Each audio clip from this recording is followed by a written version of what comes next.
Bekas rumah pembuangan mayat.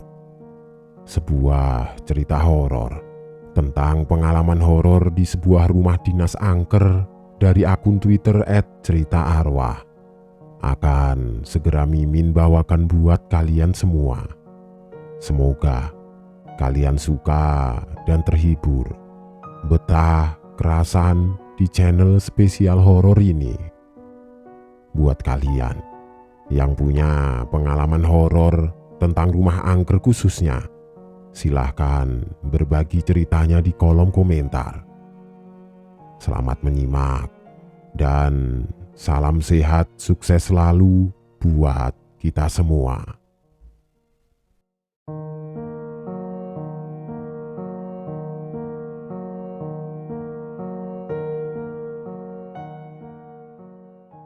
Cerita nyata dari Teh Nina.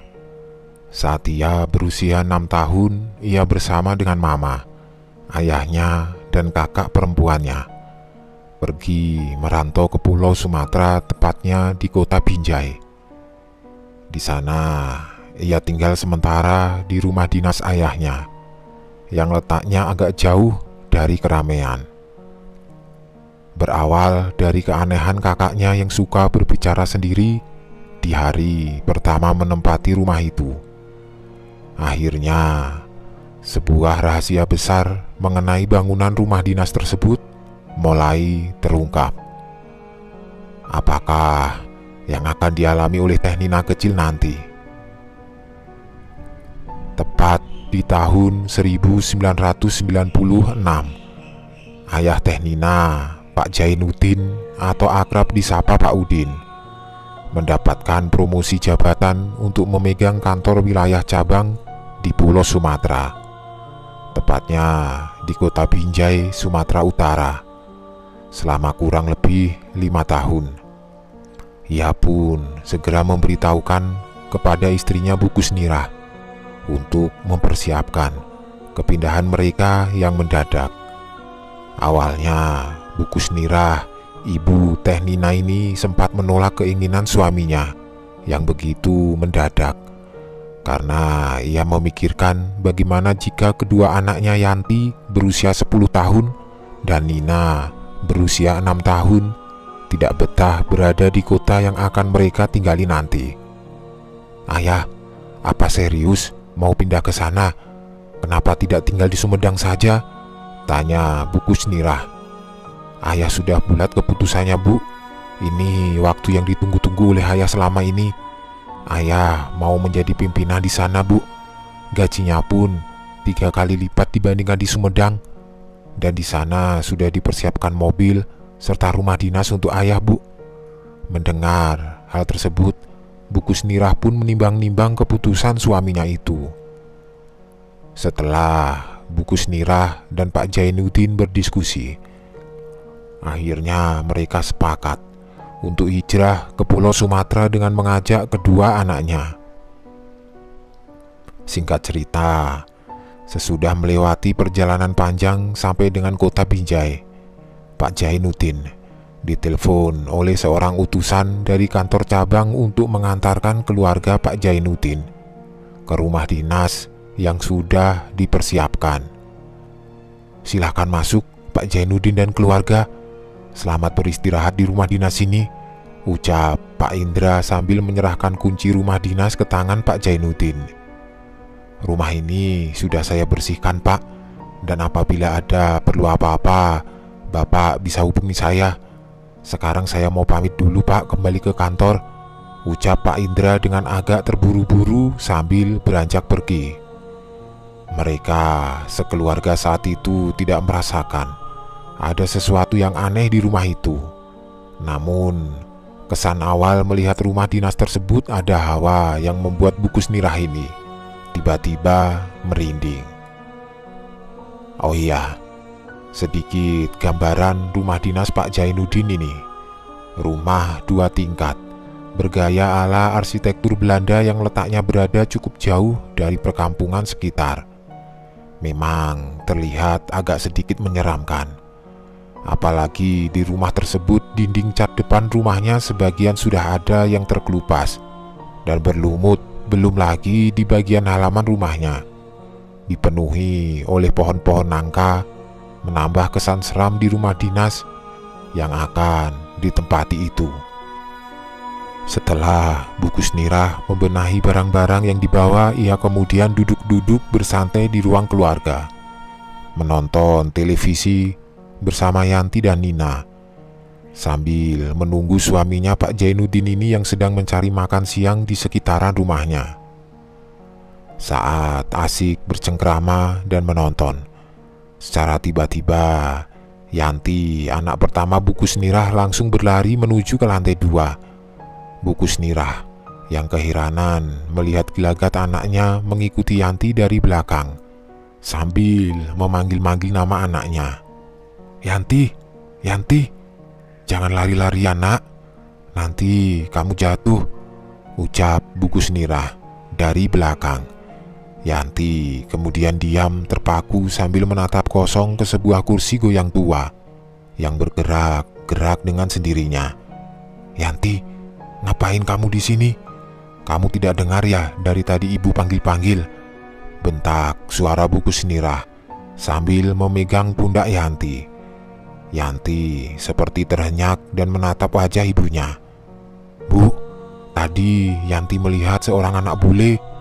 Jelas sekali tadi dia berlari ke arah sini, Bu," sambil meledek Yanti, ucap Yanti sambil menunjuk jari telunjuknya ke arah kursi goyang tua yang berada di lantai 2. "Ah, sudahlah Yanti, mungkin kamu terlalu banyak berhayal," ucap Bukus Nirah sambil mengajak kembali Yanti turun ke lantai 1. Tapi saat tangan Bukus Nirah ini menggenggam tangan anaknya, Yanti justru melepaskan genggaman tangan ibunya itu, dan wajahnya selalu menoleh ke arah kursi goyang tua. "Yanti mau main di sini saja, Bu. Biar Yanti main sendiri," jawab Yanti kepada ibunya. Karena anaknya bersikukuh untuk tetap berada di lantai 2, Ibu Kusnirah ini turun sendiri ke lantai 1, melanjutkan kembali nonton televisi bersama dengan Nina, adik Yanti. Beberapa menit kemudian, Nina dan juga Bu Kusnirah mendengar jelas suara ketawa Yanti dan suara berlari-larian Yanti. "Yanti, jangan lari-larian nak, nanti kamu jatuh. Kamu ketawa-ketawa sama siapa sih nak?" tanya Bu Kusnirah dari lantai 1. "Iya Bu," jawab Yanti setengah berteriak. Bu Kusnirah kemudian meminta adiknya Nina untuk melihat kakaknya yang sedang bermain-main di lantai 2. "Dek, coba lihat Teteh Yanti di atas ya. Dia lagi ngapain sih? Kok ketawa-ketawa terus? Padahal di atas kan tidak ada siapa-siapa," bisik Bu Kusnirah kepada Nina. Nina kemudian berjalan mengendap-endap menuju ke lantai 2, dan ia saat itu heran melihat kakaknya Yanti sedang bermain pok ame-ame seorang diri. Dan kemudian Yanti berlarian seperti ia sedang dikejar oleh seseorang sambil tertawa-tawa. Nina segera berbisik-bisik kepada Bu Kusnirah kembali tentang apa yang dilihatnya. Bu Kusnirah yang tidak percaya ucapan Nina, kini giliran dirinya sendiri yang mencoba menghampiri Yanti di lantai 2. "Loh, Yanti, kamu tadi ketawa-ketawa dan berbicara sama siapa nak? Mending kamu ajak main juga adikmu," ucap Bu Kusnirah membuka percakapan kepada Yanti yang sedang duduk di atas kursi goyang tua sambil menatap ke arah tembok kosong tanpa ekspresi. "Tidak mau Bu, dia tidak mau berteman dengan Nina. Dia hanya mau berteman denganku saja," jawab Yanti datar. "Aduh Yanti, kamu kenapa sih? Kelakuanmu kok aneh sekali di sini. Jangan buat ibu takut nak," cecar Bu Kusnirah. Yanti hanya terdiam dan menggelengkan kepalanya perlahan. Tak lama beruntung ada suara dari bawah. "Assalamualaikum, Bu, Yanti, Nina, ayah pulang nih, bawa makanan buat kalian," teriak Pak Jainuddin mengagetkan Bu Kusnirah. Mendengar suara ayahnya sudah pulang dari membeli makan, Yanti dengan sumringah berlari menjumpai ayahnya. "Ayah!" teriak Yanti sambil memeluk ayahnya. Bukus Nirah enggan menceritakan hal aneh di diri Yanti kepada suaminya. Ia memperhatikan gelagat anak pertamanya itu saat sedang makan siang bersama. Tapi semua nampak seperti biasanya. Bukus Nirah membatin mungkin saja ia terlalu berpikir terlampau jauh mengenai keanehan anaknya Yanti. Atau barangkali sikap Yanti saat ini bisa dibilang wajar karena penyesuaian tempat baru. "Ah, sudahlah," gerutu Bukus Nirah dalam hati. Bu, kok melamun sih? Kenapa, Bu? Apa makanannya kurang enak ya? Atau mungkin tidak cocok di lidah Ibu?" tanya Pak Jainuddin lembut. Iya ya, enak kok makanan ini. Ibu sampai ngelamun mikirin bagaimana ya cara buatnya, jawab Bukus Nirah berkilah. "Ini namanya mie gomak, Bu. Enak kan? Di sini sulit sekali ayah cari makanan. Harus mengendarai mobil, Bu. Dan itu pun jaraknya lumayan jauh. Sekitar 15 menit ditempuh kendaraan," terang Pak Jainuddin. Pak Jainuddin tidak menyadari jika istrinya sedang bergumul perihal perilaku anaknya saat ia tidak ada. Melihat Yanti dan Nina yang lahap menikmati hidangan makanan serta mereka saling bercanda satu sama lain, Pak Jainuddin membuat kesimpulan jika kedua buah hatinya dan sang istri pasti akan betah tinggal di rumah dinas tersebut. Acara makan siang pun tidak lama terusik dengan datangnya seorang bapak-bapak yang ditafsirkan mungkin berusia 50 tahun lebih. Bapak-bapak tersebut datang dengan wajah yang kurang ramah. Ia kemudian berbicara dengan bahasa Batak yang saat itu Pak Jainuddin dan keluarganya tidak mengerti apa yang ia ucapkan. Pak Jainuddin meminta untuk si bapak misterius berbicara dengan bahasa Indonesia saja, serta Pak Jainuddin memperkenalkan ia dan keluarganya yang baru hari itu menempati rumah dinas tersebut. "Berhati-hatilah kalian dan ingatlah namaku, Togar," jawabnya aneh sambil berlalu pergi. Pak Jainuddin yang tidak mau pusing dengan orang yang aneh tiba-tiba mendatangi rumah dinasnya, kemudian melanjutkan makan siangnya kembali bersama keluarga. Tiba menjelang maghrib, Pak Jainuddin, Bukus Nirah, serta kedua anaknya ini ingin melakukan kewajibannya untuk sholat maghrib.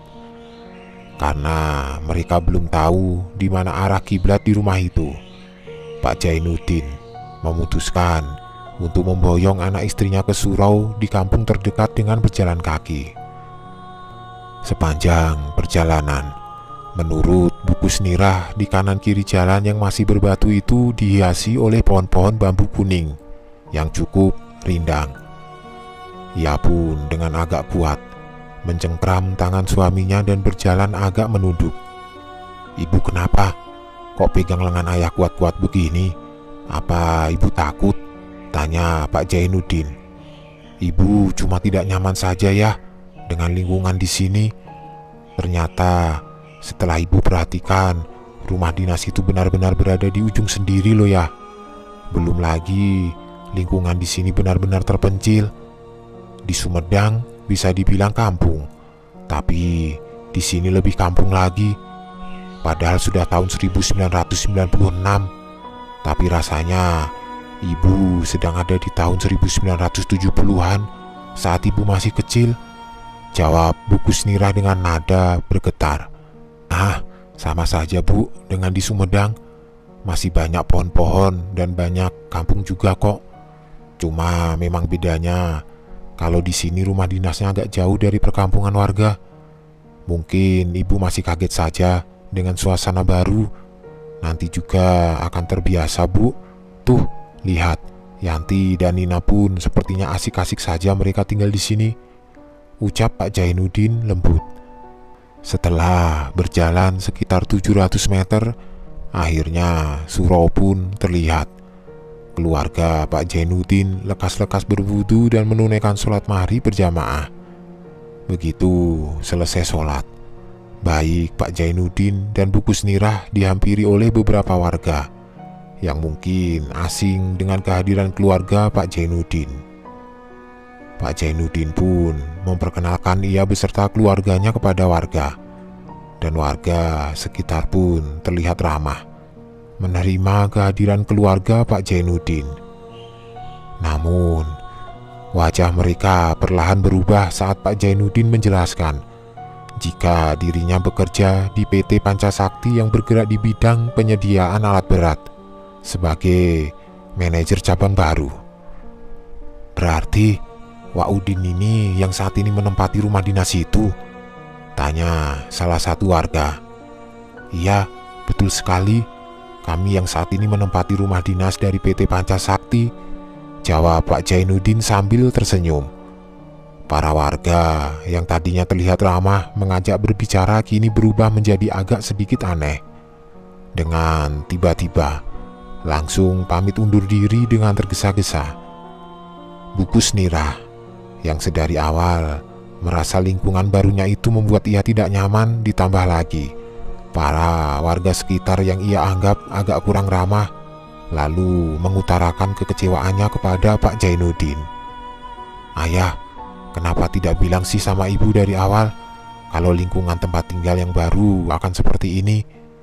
Ayah cuma bilang rumah dinasnya mewah dan pastinya ibu akan suka karena sejuk dikelilingi pepohonan. Tidak taunya ini rumah sudah persis seperti rumah jin buang anak," ucap Bu Kusnirah dengan agak meninggi. Entah mengapa respon Yanti mendengar ibunya berkeluh kesah sangat di luar dugaan. Ia kemudian berani memelototi mata ibunya dan mencengkram kuat tangan Bu Kusnirah, sampai Bu Kusnirah ini merintih kesakitan. Aduh, ampun, lepaskan nak. Kamu ini kenapa sih Yanti? Dari sejak menginjakan kaki di rumah itu sifatmu aneh, dan sekarang kamu sudah berani ya melototi dan memelintir tangan ibu, ucap Bu Kusnirah sambil meringis. Yanti, kamu melakukan apa ke ibu? Jangan kamu kurang ajar nak sama ibu. Masa seorang anak kecil berani berlaku seperti itu? Bentak Pak Jainuddin kepada anak sulungnya. Yanti kemudian berbicara seperti bukan dirinya, dan jika ditelaah cara bicaranya persis orang dewasa. "Ibu ini tidak pantas ngomong begitu ke ayah. Ayah kan sudah berusaha mati-matian untuk keluarga kita supaya lebih baik lagi. Terima sajalah Bu, rumah dinas itu menjadi tempat tinggal kita selama ayah bertugas di Binjai. Tidak ada lagi tempat yang membuat Yanti akan merasa betah selain di rumah dinas itu," ucap Yanti. Bu Kusnirah menatap dalam-dalam mata anaknya itu saat sedang berbicara. Ia yakin jika itu bukanlah Yanti yang biasa. Di rumah, Bu Kusnirah berdiskusi dengan suaminya Pak Jainuddin untuk membahas perilaku anaknya Yanti. Bu Kusnirah menceritakan jika tadi siang ia menyaksikan keanehan-keanehan yang dialami oleh anaknya. "Sudahlah Bu, barangkali Yanti masih rindu dengan teman-teman di kampung. Jadi dia punya imajinasi sendiri bermain dengan teman-temannya saat masih di Sumedang. Tidak usah risaulah Bu," ucap Pak Jainuddin menenangkan hati Bu Kusnirah. Dalam perbincangan mereka di dalam kamar, Pak Jainuddin dan Bu Kusnirah ini mendengar suara cerita Nina dari lantai 2. Oh ya, jadi di lantai atas itu tidak ada kamar atau sekat-sekat ruang, hanya khusus buat penyimpanan barang atau gudang saja. Pak Jainuddin dan Bu Kusnirah langsung berlari menuju ke lantai 2, tapi di sana mereka hanya menemukan Yanti yang sedang asik bermain sendiri di depan kursi goyang tua tanpa ada Nina di sana. "Yanti, di mana adikmu? Apa jangan-jangan tadi kamu yang menjerit?" tanya Pak Jainuddin Yanti tersenyum dan hanya menggelengkan kepalanya. Ia tidak berkata-kata, hanya saja telunjuknya menutup bibirnya, mengisyaratkan untuk Pak Jainuddin dan Bukus Nirah tidak bersuara. Di saat suasana hening, tiba-tiba terdengar suara benda jatuh di lantai 1 yang membuat Pak Jainuddin serta istrinya turun ke lantai 1 mencari sumber suara. Mereka terperanjat manakala melihat Nina sudah berada di bawah tangga sambil tubuhnya tertelungkup pingsan. Nina segera dibopong menuju ke kamar anak, dan Bukus Nirah langsung mengompres kepala Nina sebagai bentuk pertolongan pertama. "Ayah, bawa anak kita ke dokter sekarang ya," ucap Bukus Nirah panik manakala tubuh Nina ini mendadak panas. "Bu, ayah tidak tahu di mana ada dokter di sini, Bu. Lagian untuk ke kota sudah malam, pasti sudah tutup," jawab Pak Jainuddin panik. "Ayah, Bu, Ibu," ucap suara Nina pelan. Bukus Nirah dan Pak Jainuddin langsung mengucap syukur berkali-kali. Melihat kini anaknya perlahan mulai membuka mata, walaupun sepertinya dengan keadaan yang masih lemas. "Ayah, tadi Nina mendengar kalau nama Nina dipanggil-panggil. Saat Nina dekati, ternyata Nina melihat ada sebuah tangan buntung yang bergerak-gerak sendiri ya. Nina takut sekali, Ayah." Pak Jainuddin paham. Mungkin anaknya tadi sampai pingsan karena sangat ketakutan. "Tuh kan Ayah, jangan-jangan rumah ini ada hantunya," cecar Bukus Nirah. "Sudahlah Bu, besok kan Ayah baru mau ke kantor. Ayah coba tanyakan kepada Pak Indra tentang asal-usul rumah ini. Kita tidak bisa langsung menarik kesimpulan begitu saja. Kan kita belum ada sehari di sini, Bu. Barangkali memang anak kita yang sedang ngelindur," jawab Pak Jainuddin. Berlanjut di hari yang kedua, Bukus Nirah, Yanti, dan juga adiknya menaiki delman yang kebetulan lewat di depan rumah dinas. Mereka bertiga berniat untuk mencari sekolah dasar terdekat di sekitar perkampungan, supaya mendaftarkan anaknya Yanti dan Nina serta pergi ke pasar. Di tengah perjalanan, tepatnya di bawah pepohonan bambu kuning, kuda delman ini tiba-tiba mengamuk dan hampir mencelakai si kusir. Mau tidak mau, pagi itu akhirnya Bukus Nirah dan ketiga anaknya melanjutkan perjalanannya dengan berjalan kaki untuk sampai di tujuan. Berbeda dengan Nina dan ibunya yang masih agak gugup dan panik pasca kuda delman itu mengamuk, Yanti sama sekali tenang dan diam saja seperti tidak ada insiden apa-apa. Setibanya di sekolah SDN terdekat, Bukus Nirah segera menemui kepala sekolahnya, Ibu Manulia, untuk menyerahkan berkas-berkas yang diperlukan untuk mendaftarkan anak-anaknya bersekolah. Saat ibu kepala sekolah ini mengetahui di mana Bukus Nirah tinggal, ia seperti tidak percaya dan bahkan 3 kali memastikan apakah Bukus Nirah itu berada di rumah tersebut. "Benar Bu, saya tinggal di rumah dinas yang letaknya di paling ujung, yang banyak pohon nangka itu," ibu kepala sekolah berdalih jika memang rumah itu tadinya sudah lama sekali tidak berpenghuni. Dan ia cukup terkejut kini sudah ditempati oleh keluarga Bukus Nirah. Terakhir kali, saat Bukus Nirah ini mau pamit pulang, ibu kepala sekolah mengucapkan sesuatu yang membuat Bukus Nirah ini cukup kepikiran. "Hati-hati di rumah itu, Bu." Namun Bukus Nirah berpura-pura tidak mendengar dan menghiraukan ucapan Ibu Manulia si kepala sekolah. Sekembalinya di rumah dinas, Bukus Nirah langsung mempersiapkan bahan makanan untuk ia masak yang kebetulan ia beli dari pasar kaget.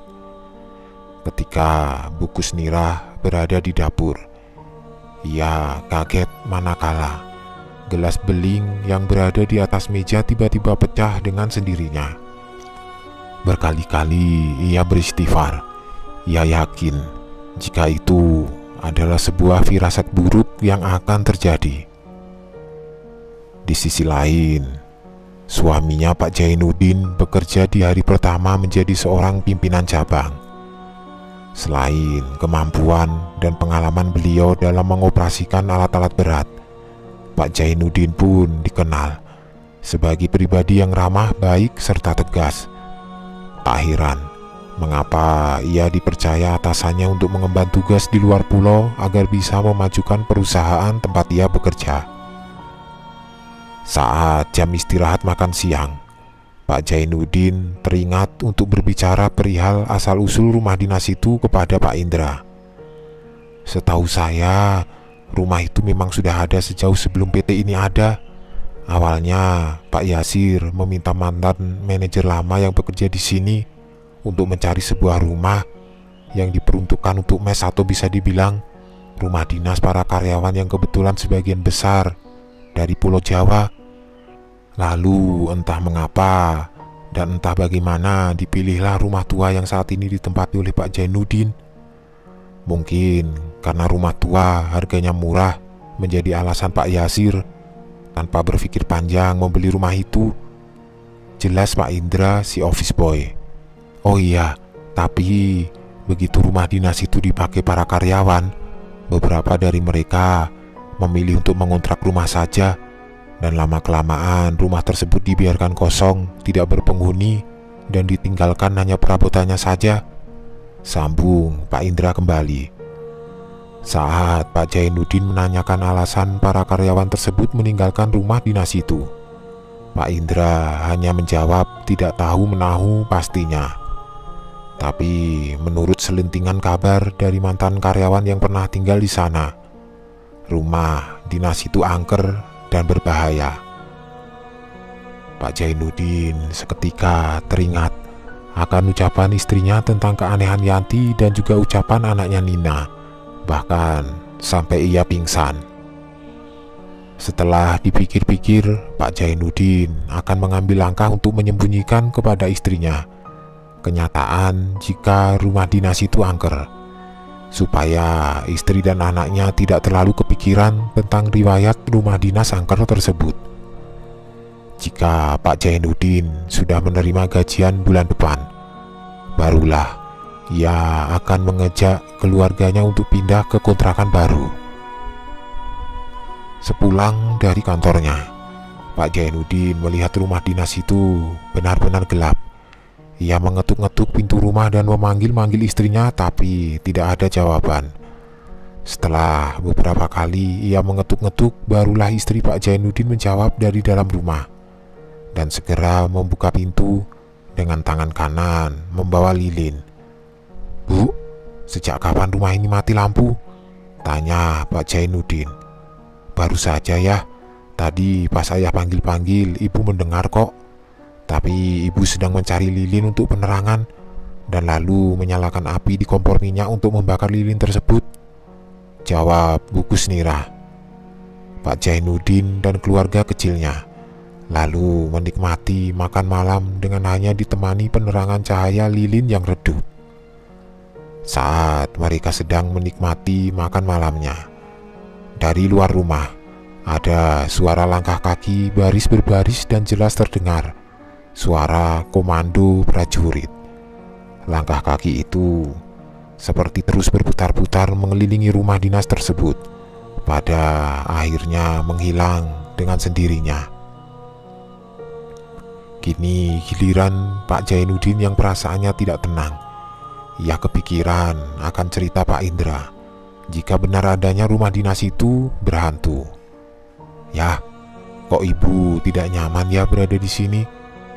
Barusan ayah dengar sendiri kan, ada suara langkah kaki tentara yang memutari rumah dinas ini," ucap Bu Kusnira dengan berbisik-bisik kepada suaminya. Pak Jainuddin tidak merespon apa-apa.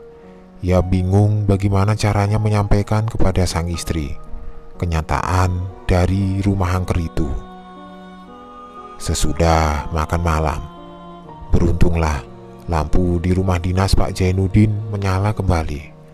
Sesudah makan malam, beruntunglah lampu di rumah dinas Pak Jainuddin menyala kembali.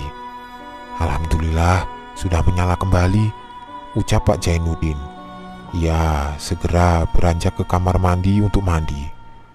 Tapi begitu ia menyiramkan air ke tubuhnya, seketika yang dilihat Pak Jainuddin, air itu menjadi darah segar. Belum lagi di telinga kanan Pak Jainuddin samar-samar terdengar suara gemuruh orang yang meminta-minta tolong. Karena takut Pak Jainuddin mengurungkan niatnya untuk mandi. "Ayah, kok tidak jadi mandi? Apa airnya dingin? Mau ibu buatkan air panas?" tanya Bu Kusnirah. Ia melihat gelagat aneh suaminya selepas dari kamar mandi. Dan kemudian perlahan Bu Kusnirah menanyakan apa yang dilihat suaminya. Dengan nafas tersengal-sengal, akhirnya Pak Jainuddin jujur kepada istrinya. Jika tadi ia terperanjat manakala melihat air yang dipakainya untuk mandi berubah menjadi darah. Bukus dan suaminya kembali ke kamar mandi untuk mengecek apa betul air dalam sumur kamar mandi itu berubah menjadi darah. "Loh, kok airnya sudah bening lagi ya, Bu? Tadi ayah benar-benar melihat kok airnya berubah menjadi darah," ucap Pak Jainuddin. Kini Pak Jainuddin berbisik-bisik dengan istrinya perihal riwayat asal-usul rumah dinas ini.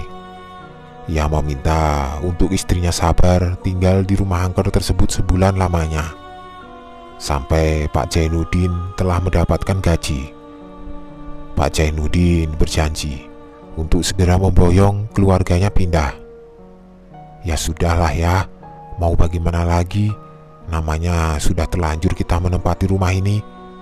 Tapi ayah janji ya, bulan depan setelah gajian, ayo segera kita tinggalkan rumah ini," ucap Bu Kusnirah. Tiba-tiba bunyi suara gelas jatuh yang membuat Bu Kusnirah dan Pak Jainuddin ikut kaget. "Astagfirullahaladzim, apalagi itu ayah?" tanya Bu Kusnirah kepada suaminya sambil memeluk erat. "Ayah tidak tahu, Bu. Kan dari tadi ayah ngobrol sama ibu di kamar. Ayo, coba kita lihat keluar, Bu." Begitu keluar kamar, Pak Jainuddin dan Bu Kusnirah melihat Yanti yang sedang berdiri mematung menatap keluar rumah dengan keadaan pintu yang terbuka lebar. Di samping Yanti tergeletak juga gelas berisi air dan piring berisi makanan yang jatuh berserakan. "Yanti, kamu kenapa, Nak? Ini kenapa pada tumpah semua? Sadar, Nak, istighfar," ucap Bu Kusnirah sambil memeluk erat anak sulungnya. Berbeda dengan Bu Kusnirah, Pak Jainuddin menanyakan kepada Nina apa yang terjadi kepada kakaknya. Nina kemudian menceritakan dengan terbata-bata jika tadi saat ia dan sang kakak sedang asik menonton televisi, pintu rumah diketuk-ketuk. Kebetulan yang membuka pintu saat itu adalah sang kakak. Saat itu Nina mengaku mendengar suara perempuan yang meminta tolong diambilkan minum dan meminta makanan. Tapi ia tidak melihat siapa tamu di luar yang datang. Tapi begitu Nina mengintip, ternyata yang meminta makan tadi adalah sesosok perempuan memakai kebaya berwarna merah. Namun kebaya tersebut terlihat robek compang-camping, dan yang lebih menakutkan, ternyata kepala wanita itu buntung. Anehnya, sang kakak malah tidak takut dengan pemandangan yang mengerikan di hadapannya. Ia justru memberikan segelas air dan piring itu sampai pada akhirnya gelas dan piringnya terjatuh. Dari kejadian itu, antara Pak Jainuddin dan istrinya terlibat cekcok mulut. Bu Kusnirah menyalahkan suaminya yang terlalu terburu-buru untuk mengambil keputusan pindah ke kota Binjai. Sedangkan Pak Jainuddin merasa jika istrinya terlalu memojokkannya. Keesokan hari, Pak Jainuddin meminta izin untuk kasbon dari perusahaannya. Tapi sayangnya, permintaan Pak Jainuddin ditolak oleh bagian keuangan karena nominal yang diajukan terlalu besar. Rencananya uang tersebut mau ia pergunakan untuk menyewa rumah. Maaf Pak Jainuddin, nominal yang Bapak ajukan belum dapat di-ACC oleh atasan. Tolak Rika, staf kantor yang bekerja di bagian keuangan. Sedangkan di rumah Bu Kusnirah mengisi waktu senggangnya dengan mengaji setelah mengajari kedua anaknya membaca Iqra. Ketika Bu Kusnirah ini sedang melantunkan bacaan ayat suci Al-Quran, terdengar suara teriakan pria dan juga suara tangis perempuan. Ibu Kusnirah menghentikan sebentar aktivitasnya itu dan bergegas mencari sumber suara. Tapi ia tidak menemukan siapa-siapa yang ada di sekitar rumahnya. Ia pun melihat kedua anaknya sedang tidur siang. Setelah dirasa semua aman-aman saja, Bu Kusnirah kemudian kembali membaca kitab suci Al-Quran. Tok tok tok tok. Suara ketukan pintu dilanjutkan dengan suara gedoran terdengar dari luar rumah. Bu Kusnirah kembali bangkit untuk segera membukakan pintu. Bu Kusnirah terkejut manakala ia melihat suaminya sudah pulang dari kantor. Padahal masih sekitar jam 2 siang. Seperti biasa, Bu Kusnirah langsung menyambut suaminya itu dan menyiapkan segelas air. "Ayah, kok tidak bawa mobil? Ayah pulang sama siapa? Kok tumben pulang cepat?" tanya Bu Kusnirah heran. "Kamu jangan sekali-sekali membaca itu di sini, atau nanti akan mendapat celaka. Buang itu, buang sekarang," jawab Pak Jainuddin sambil membentak-bentak dengan mata yang merah. Bu Kusnirah tidak mengerti apa maksud dari suaminya itu. Ia kemudian menanyakan kembali, "Membaca apa sih ya? Ibu sedang mengaji. Masa ibu harus buang kitab suci itu? Ayah ini kenapa sih datang-datang berperangai tidak jelas?" jawab Bu Kusnirah. Tanpa menjawab pertanyaan Bu Kusnirah, tiba-tiba suaminya itu naik ke lantai 2. Dalam kebingungan, Bu Kusnirah telinga kanannya tiba-tiba berdengung keras dan ia mendengar suara pria yang berkata, "Dia bukan suamimu." Seketika, peluh mulai bercucuran dari kening Bu Kusnirah dan jantungnya benar-benar berdetak kencang. Bu Kusnirah berjalan, mengendap-endap ke lantai 2 memastikan suara yang ia dengar barusan, jika itu bukanlah suaminya. Ia terperanjat, manakala nyatanya di lantai 2 tidak ada siapapun di sana. Sepulang suaminya Pak Jainuddin yang asli, Bu Kusnirah langsung memeluk erat suaminya itu.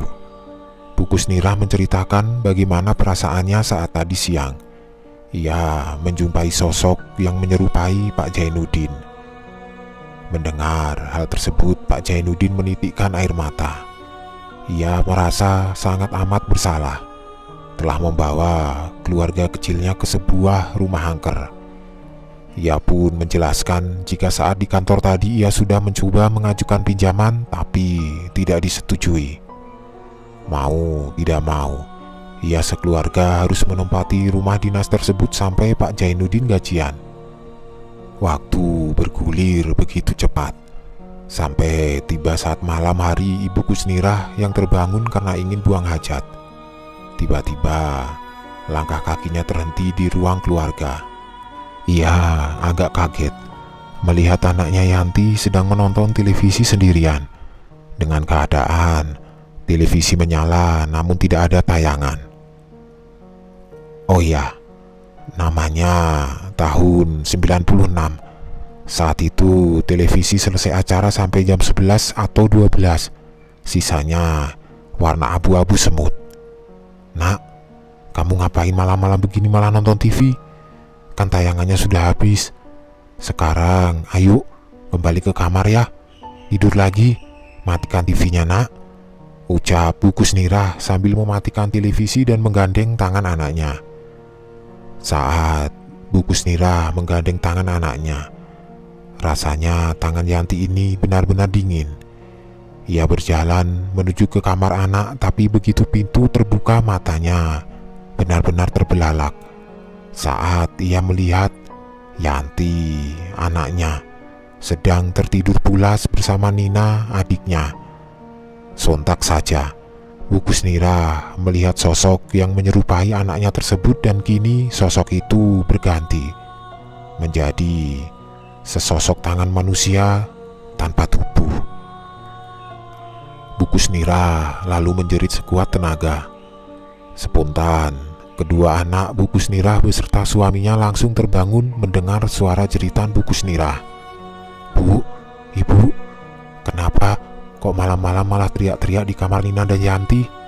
tanya kedua anaknya. Bu Kusnirah tidak menjawab pertanyaan anaknya itu. Ia kemudian pergi ke kamarnya sambil menahan tangis. "Sudah, Bu, Ayah mengerti apa yang Ibu takutkan," ucap Pak Jainuddin, mengelus-elus pundak istrinya seperti ia sudah mengetahui apa yang baru terjadi. Pak Jainuddin dan Bu Kusnirah melewati malam itu dengan keadaan terjaga. Mereka bertukar pikiran langkah apa yang harus dilanjutkan karena kondisi di rumah itu semakin hari semakin mengganggu. "Ayah mau temui orang aneh yang mengaku Togar, Bu. Entah mengapa Ayah punya intuisi kuat untuk menemui orang itu. Ibu ingatkan Togar, si pria aneh yang datang saat hari pertama kita menempati rumah ini?" tanya Pak Jainuddin. "Loh, kenapa mau menemui dia ya? Bukannya dia seperti agak aneh?" tanya kembali Bu Kusnirah. Pak Jainuddin menjelaskan jika ia akan mencari orang yang bernama Togar ini ke perkampungan warga. Barangkali Togar paham apa yang harus mereka lakukan. Karena begitu di hari pertama Togar sudah mewanti-wanti untuk berhati-hati. "Ya sudah, Ayah segera mandi ya. Sekarang sudah pagi menjelang. Ibu mau siapkan makanan juga untuk Ayah dan sarapan Nina dan Yanti," terang Bu Kusnirah. Selepas suaminya pergi ke kantor, Bu Kusnirah melanjutkan aktivitas di rumah seperti pada biasanya. Hingga tiba-tiba terdengar suara jeritan Nina dan tangisannya. Bu Kusnirah yang saat itu sedang menjemur pakaian langsung berlari ke dalam rumah untuk melihat keadaan anaknya. "Ya Allah, Yanti, istighfar nak, Yanti, lepaskan pisau itu," bentak Bu Kusnirah yang panik, manakala melihat pisau sudah berlumuran darah.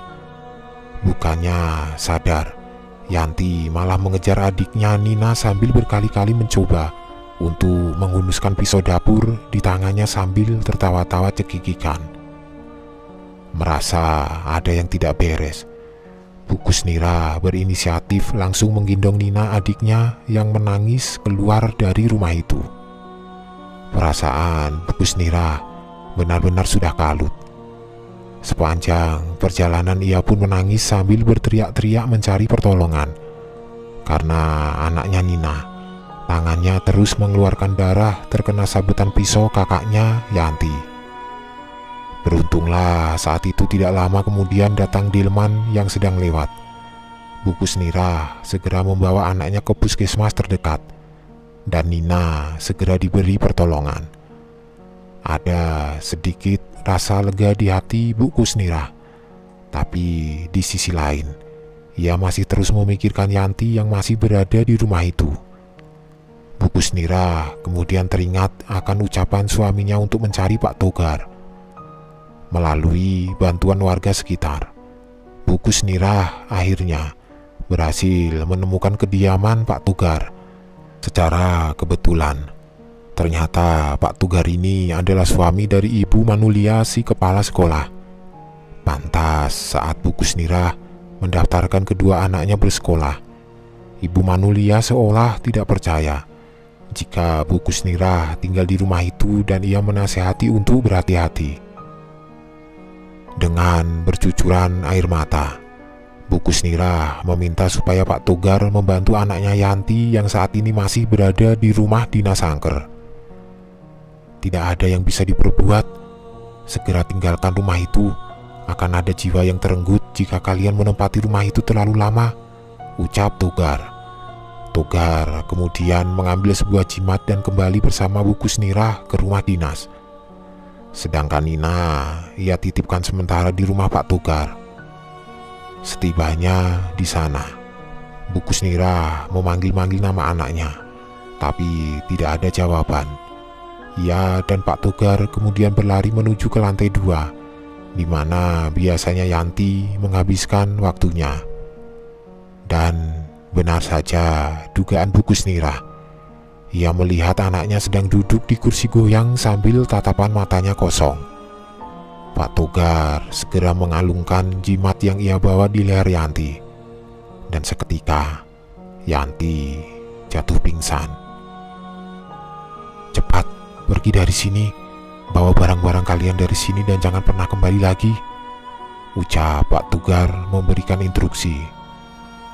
Dengan tergesa-gesa, Bu Kusnirah membawa pakaian seadanya dari rumah dinas itu dan lalu beranjak pergi. Di rumah Pak Togar, perlahan Yanti mulai siuman. Yanti tidak hentinya menangis. Ia menceritakan jika ia diajak ke dimensi lain saat ia berada di lantai 2 di hari pertama. Ia mengaku tubuhnya dikuasai oleh sesuatu sehingga Yanti terkadang hilang kesadaran. Mendengar pengakuan Yanti, Pak Togar hanya manggut-manggut saja. Ia percaya pengakuan anak berusia 10 tahun itu tidak dilebih-lebihkan. Lalu, tidak lama, Pak Togar pun memberitahukan asal-muasalnya rumah tersebut kepada Bu Kusnirah. Kakek Pak Togar sewaktu muda bekerja sebagai pesuruh di rumah keluarga Van Hak. Menurut sang kakek, keluarga Van Hak tidak seperti kompeni Belanda lainnya yang suka memeras keringat ataupun bertindak semena-mena. Sang kakek diberi upah sepadan dan juga keluarga Van Hak ini terkenal di wilayah sekitar sebagai orang Belanda yang baik, tidak segan menolong para pribumi. Tetapi semua berubah ketika pada tahun 1942 Jepang datang untuk menginvasi daerah Binjai. Keluarga Van Hak yang terdiri dari 3 orang, kepala keluarga, istrinya, dan sang anak laki-laki, diminta untuk segera meninggalkan rumah itu sebab akan dipakai oleh tentara Nippon atau Jepang sebagai pos penjagaan. Karena tidak menemukan kesepakatan, 3 orang tentara Jepang itu kemudian pergi kembali meninggalkan rumah tersebut. Belum selesai permasalahan antara tentara Jepang dan keluarga Van Hak, malangnya, tepat di sore hari, bala tentara Jepang kembali mendatangi rumah keluarga Van Hak. Tanpa banyak berkata-kata, para tentara itu langsung menembaki. Seluruh keluarga Van Hak dan jenazahnya dibuang ke dalam sumur. Kakek Togar yang bisa kabur dari rumah itu segera memberitahu para warga sekitar akan kekejaman para tentara Nippon. Mendengar pengakuan dari kakek Togar, warga pun terpancing emosinya untuk membalas dendam kepada para tentara Jepang. Namun, karena mereka yang tidak dibekali dengan persenjataan mumpuni, dengan mudah warga yang mencoba untuk memberontak langsung dilumpuhkan oleh para tentara Jepang dan jenazahnya ikut dibuang ke dalam sumur.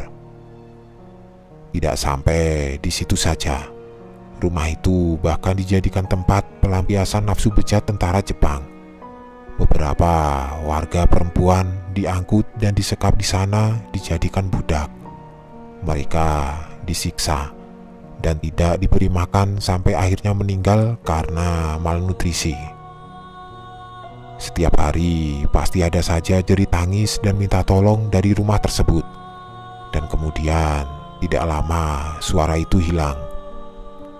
Para warga tidak bisa berbuat banyak. mereka pasrah akan keadaan tertekan para penjajah itu. Seringkali warga mencoba melakukan perlawanan, namun yang ada mereka tertangkap dan disiksa sebelum nyawanya dihabisi. Bahkan sampai ada yang dimutilasi dan dikuliti hidup-hidup sebelum akhirnya mati karena kehabisan darah. Setelah Jepang terpukul mundur menjelang masa kemerdekaan Republik Indonesia, beberapa tentara Jepang memutuskan untuk harakiri atau bunuh diri, dan sisanya berhasil dieksekusi oleh warga sekitar yang sudah menyimpan dendam membara. Lalu, bagaimana dengan mayatnya? Sudah pasti dibuang ke dalam sumur. Belum berakhir pertumpahan darah yang terjadi di rumah jagal manusia itu, waktu pun berganti saat kemelut politik terjadi antara Partai Komunis dan juga warga penduduk yang kontra terhadap pemahaman PKI. Mereka yang tidak sepaham kemudian diculik, dianiaya, dibunuh di rumah tersebut, dan akhirnya jenazahnya ikut dibuang ke dalam sumur yang ada di rumah dinas itu. Pada tahun 1960-an, akhirnya rumah itu benar-benar dibiarkan kosong. Kakek Togar kemudian berinisiatif untuk merawat, memugar, dan mengurus kembali kepemilikan surat-surat rumah peninggalan sang majikannya dulu. Namun entah mengapa, gangguan misterius terus dialami oleh sang kakek, sampai kakeknya Pak Togar ini agak mengalami sakit jiwa karena tidak tahan diganggu oleh hal-hal yang di luar nalar. Sepeninggal almarhum kakeknya, rumah itu sempat dihuni oleh ayah, ibu, Pak Togar, dan ketiga adiknya. Tapi belum ada setahun menempati rumah itu, rumah tersebut sudah memakan korban jiwa, yaitu adik bungsu Pak Togar yang ditemukan meninggal gantung diri di lantai 2. Sebelum ia ditemukan gantung diri, adik bungsu Pak Togar mengaku sering didatangi makhluk menyeramkan, dan tidak terhitung pula beberapa kali ia melihat sesosok semacam kuntilanak, pocong, genderuwo, dan sejenisnya ada di rumah tersebut, serta belum lagi suara-suara yang mengganggu. Setelah cukup lama dibiarkan kosong untuk kesekian kalinya, akhirnya rumah itu dijual kepada PT Pancasakti, di mana tempat Pak Jainuddin bekerja dengan harga yang sangat amat murah. PT Pancasakti memugar rumah itu kembali dan membuang kursi goyang yang tersisa di rumah itu. Tapi anehnya, kursi goyang tersebut selalu kembali dan kembali lagi ke lantai 2. Menurut penuturan Pak Togar, saat rumah dinas angker itu ditempati oleh karyawan dari PT Pancasakti, mereka mengeluhkan kejadian mati lampu di setiap pukul 6 sore. Manakala waktu itu adalah waktu para tentara Jepang menghabisi nyawa keluarga Van Hak dengan keji. Belum lagi penampakan perempuan berkebaya merah compang-camping yang berjalan sambil membawa-bawa kepalanya, serta melihat banyak sosok penampakan yang hanya terlihat bagian tangannya saja ataupun hanya setengah badan sedang berjalan-jalan di dalam rumah. Mendengar pengakuan Pak Togar, seketika bulu kuduk Bukus Nira berdiri. Ia tidak membayangkan bagaimana jika Bukus Nira dan keluarga berada lama di dalam rumah jagal manusia itu. Bukus Nira lalu meminjam telepon dari kantor sekolah tempat Ibu Manulia bekerja. Ia segera menelpon suaminya agar cepat pulang karena Bukus Nira sudah menunggu kehadirannya di rumah Pak Togar. Akhir cerita, keluarga Bukus Nira ini tinggal sementara di rumah warga yang disewakan, dan oleh sebab peristiwa mengerikan terbawa ke dimensi lain.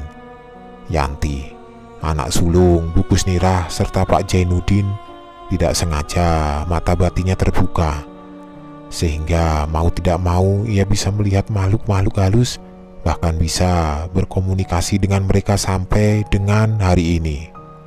Keluarga Pak Jainuddin sendiri tinggal di kota Binjai sampai dengan Nina anak bungsunya duduk di bangku SMA kelas 1. Pak Jainuddin kembali ke kampung halamannya yang berada di Sumedang bersama dengan istri dan anak bungsunya Nina.